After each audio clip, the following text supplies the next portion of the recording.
Welcome, everybody. We're so glad to have you here for this talk about inward bound mindfulness education. We're grateful to have you here. My name is Lindsay. We'll all introduce ourselves in a moment, but I am an outreach manager and a mentor for Inward Bound, and I'll pass it over to Taya. Hi, everybody. My name is Taya. I am an iBme ambassador and team board member for iBme. I'm in their Mindfulness Leadership Academy, and I'm also a past iBme retreat participant. Yeah. And I'm known as Carb, and I'm a yoga and mindfulness instructor and also a community engagement manager for the Pacific Northwest for iBme and have been involved with them for about 4 years. So thank you again for joining us. Carb, Taya, and I are excited to share with you about these wonderful programs that we have for teens and young adults this summer. iBme is a 501c3 nonprofit based out of Concord, Massachusetts. Although now for this summer, we are doing everything online, virtually. And we offer mindfulness-based programs and retreats primarily focused for teens and young adults, although we also are offering some all ages retreats this year that will be inclusive of people of all ages. And our focus is on giving teens and young adults tools to develop self-awareness, self-compassion, and greater self-knowledge so that they can navigate the world and feel empowered, especially during these times where we're navigating a lot of uncertainty and fluctuation in our life in light of everything happening in the world.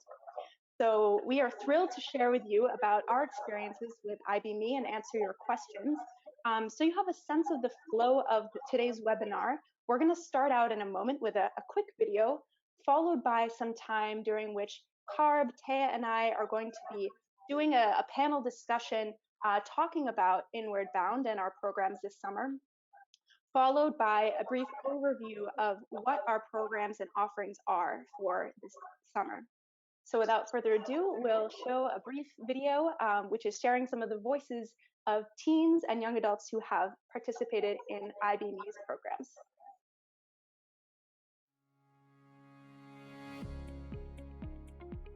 iBme is important to me because it allows me to explore and express myself in a community where I feel accepted for who I am.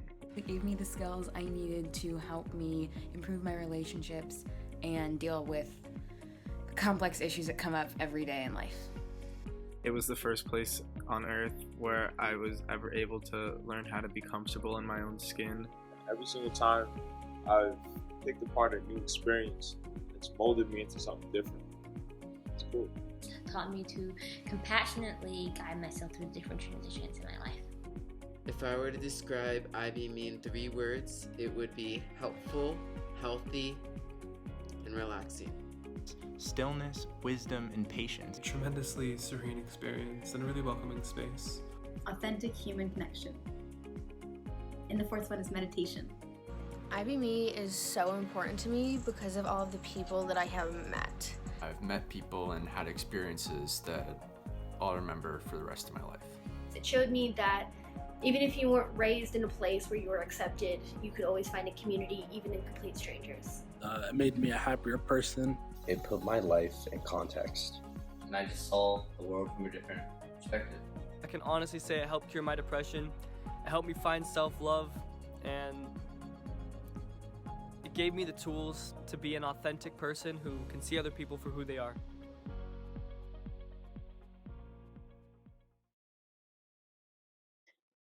So I know that all three of us have been on iBme retreats as mentors and as participants. I'm curious from your perspective, Carb and Taya, what are some ways that you yourself as a participant or as a mentor see teens and young adults growing through being involved in iBme? Yeah, I think I could definitely. I feel like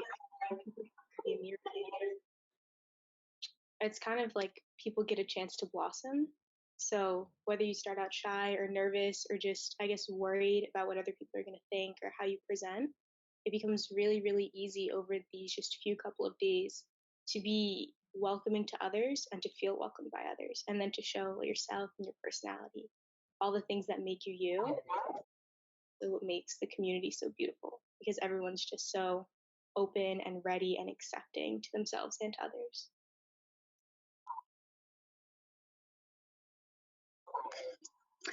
And I've been on the retreat 3 or 4 times as a mentor, and I just want to speak to how life-changing this can be.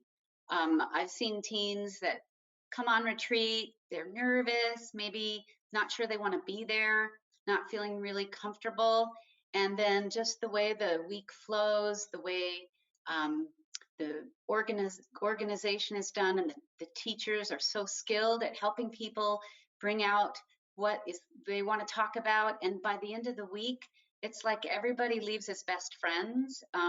It's just transformational. I've seen, like I said, kids come in and just be, what am I doing here? And by the end of the week, they're like, I can't imagine not having these skills. It's teaching them self-confidence, self-awareness, and in some cases, it's the first time they've really felt completely like they could be their self, and it's just beautiful. It's very powerful. Beautiful. And so I imagine some people watching this webinar haven't been on a mindfulness retreat, or perhaps not on an iBme retreat. I would love for one of you to walk us through what a typical day might look like on an online retreat that we're offering this summer. I can. So a typical day on retreat, we kind of come in and have introductions. We go through some mindfulness practices. And again, if you're brand new to this, that's okay. These teachers are so skilled, and they give everybody the opportunity to learn different ways of, we do mindful movement, we do meditation and group sits. And so there's a lot of activity at the beginning where we're all in a group. And then we'll split off into smaller groups. And again, this can be I'm speaking from a retreat perspective, but online it's very similar. We'll kind of go into breakout rooms where you're in a group with maybe just 5 or 6 other people. And again, they're very skillful ways of having people, answering questions and engaging in conversation, where people are able to really share themselves from a deep level. There can be some vulnerability, and you end up really, really getting to know your small group. They become like family, and you feel like you can really share your true self. And again, it's just really special because some people haven't had that experience before where they can feel so open. Again, from a retreat perspective, we'll have meals together, but in this online world, you'll have breaks during the day where you'll go and have your own space at home. And then we'll gather again, either in a group setting or in your small groups. And this is kind of a progression over the day. Taya, do you have anything to add to that? Yeah, actually, I think something that's really, really interesting and great that we don't find often in regular life that we do on retreat and even in these online experiences is the way that iBme mixes silence and speaking. So I know from a retreat specifically, in the mornings, right when you wake up, we hear like the little sounds of the bowls waking everybody up, and we kind of get acquainted with the world again in silence, and then go into our mindful movement workshops or go into breakfast and then begin to speak. And then we also have all these opportunities throughout the day to connect with each other, to connect during sits, during different activities we choose to go to, and then really share ourselves. And I do think that can be and is mimicked in the online spaces as well, because during these sits, when we're all being still and silent together, you get that space for thought that isn't always readily available in the day. And then when we meet in small groups, when we go into our separate breakout rooms, that's the opportunity for noise and for speaking and for sharing. And I think having those specific times dedicated to being with yourself and being with others can also be really incredible. Absolutely. There's this way that there's a blending of this more inner awareness practice that's really nourishing and introspective, as well as bringing these tools of awareness and compassion that we're cultivating out into connection with other people through workshops and dialogues and activities. So it's a very integrated, holistic approach to bringing mindfulness to young people, and one that I think is more accessible perhaps than what people think of when they think of a meditation retreat, where it's completely by yourself and many hours of just being silent. Yeah. And I'm curious, so we're in an extraordinary time right now between the social justice movements that are happening, the coronavirus pandemic, and I would love to hear from you all about speaking to mindfulness practice as being something that's relevant and useful, and how that might show up for young people to be cultivating these tools during this time.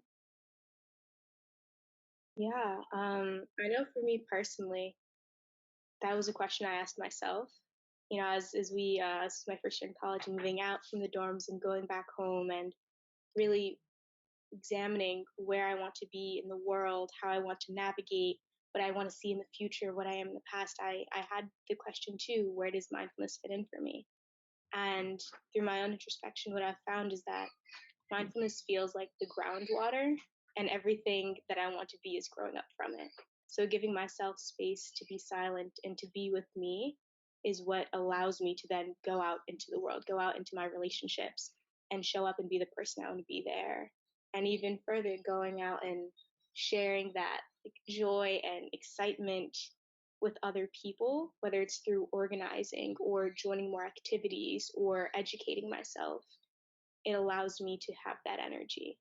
So it's still very important for me, big part of my life. And I would agree with everything Taya said. In fact, the reason that I teach yoga and mindfulness to teens is because I wish somebody would have taught me this when I was their age. I've got 2 teenagers myself now, 17 and 19. And boy, what a gift for young people to be given these tools while they're young. I know Taya was introduced to this in high school. Maybe she can speak to that in a bit.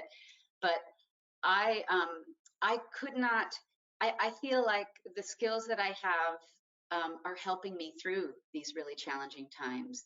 The pandemic and all the racial injustice and all the problems in the world, it's allowing me to help tune into myself and to be comfortable in my own skin so that then I can take action and make a difference in the world. And I'm not feeling fear. I'm not feeling all this, you know, times are uncertain. They've always been uncertain, but we're actually all feeling it more now. And mindfulness will give you the skills to kind of be able to be in the moment, to really understand what's going on right now, to get out of your head and not start worrying about the future or stressing about the past, but just being right here.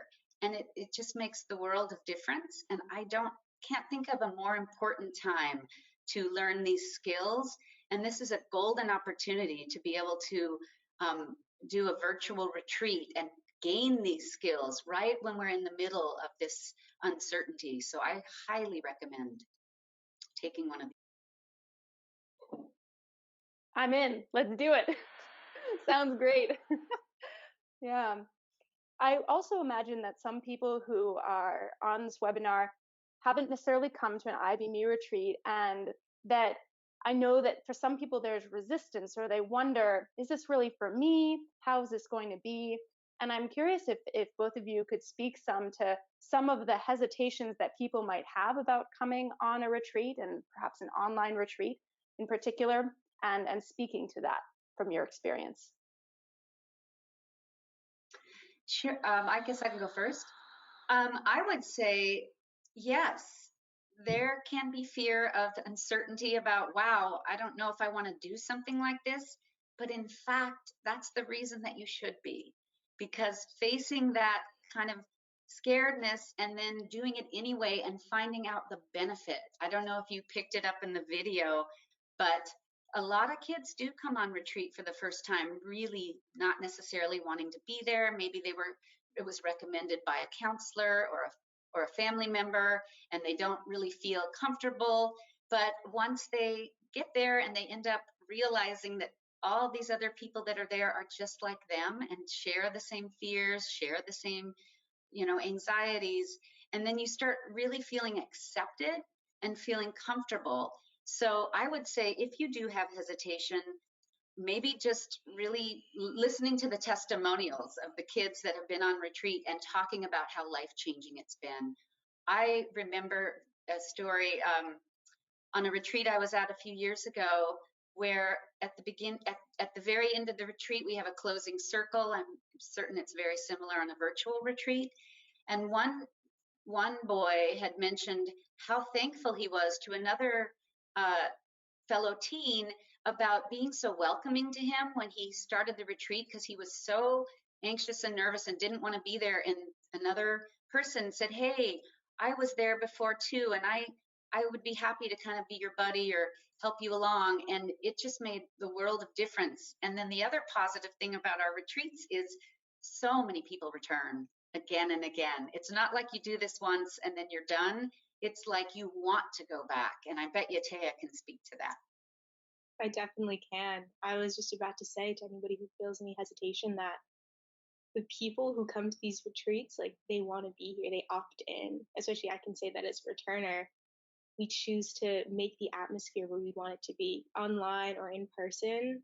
I've had both experiences, and everyone's there to connect with themselves and with everyone else who's shown up. When you go into small groups, like, everyone wants to know, how are you feeling? How am I feeling? What is the relation I'm feeling to this space?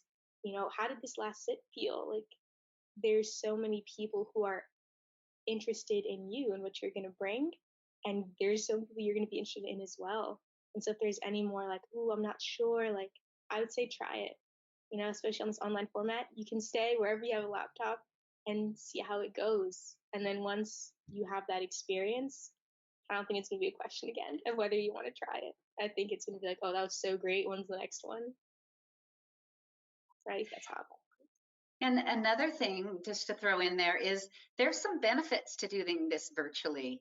One of the things I love about teaching yoga online is, if you're new to mindful movement and you feel a little awkward or uncomfortable, you can certainly turn your camera off and not be seen, but still follow along with the instructor and move your body in ways that feel good. And you don't have to have that self-consciousness that everybody's looking at me. So that's one of the benefits that I found for being online. And there's also easy ways to show video clips and really get very pertinent short information out to a group in a small way, and it really works well over a laptop or a phone. So those are some nice things. Beautiful. And more on the logistical side, Carb, perhaps you can speak to this. How are the retreats run and staffed? Can you speak to the staff on the retreats? Very happy to speak about that. These folks that have been teaching these retreats for 10 years now are unbelievably skilled. They have deep mindfulness practices. They know how to work with youth. They've been doing this so long that they know how to reach out to all types of people and make them feel comfortable. I don't think I've ever been surrounded by such incredible, skillful teachers. And again, specifically targeted to teens and young adults. Not, that you can't find that everywhere in mindfulness. This is a special opportunity. I found the teachers just unbelievably skillful and open, and they're vulnerable. They talk about their own ups and downs. They talk about that they were once a teenager and had struggles, and they learned how to get through it, and they're here to coach and help everybody get through it. So again, you cannot find better staff members. I can definitely second that. I've been on 3 or 4 retreats now, and on retreat we call them mentors, and I think that is the perfect name because I've never met somebody in this space who's definitely a teacher, who's someone I look up to, who's someone who's like me, someone who has so many new skills that they're so open and willing to share. The staff, the mentors, the retreat teams are made up of some of the best people I know.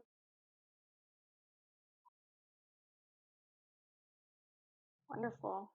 Carb and Taya, do you have any last words of encouragement or inspiration for people who might be considering retreats?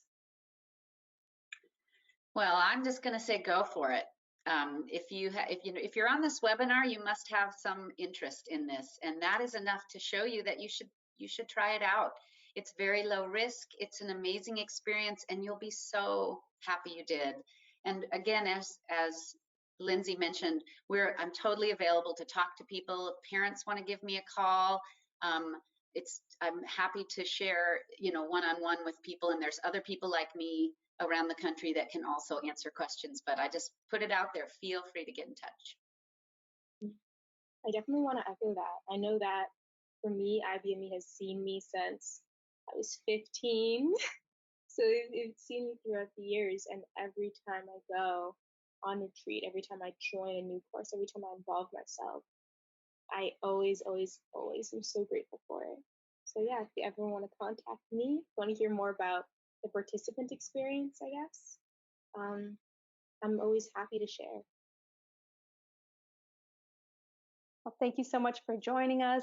We look forward to seeing you this summer on retreat.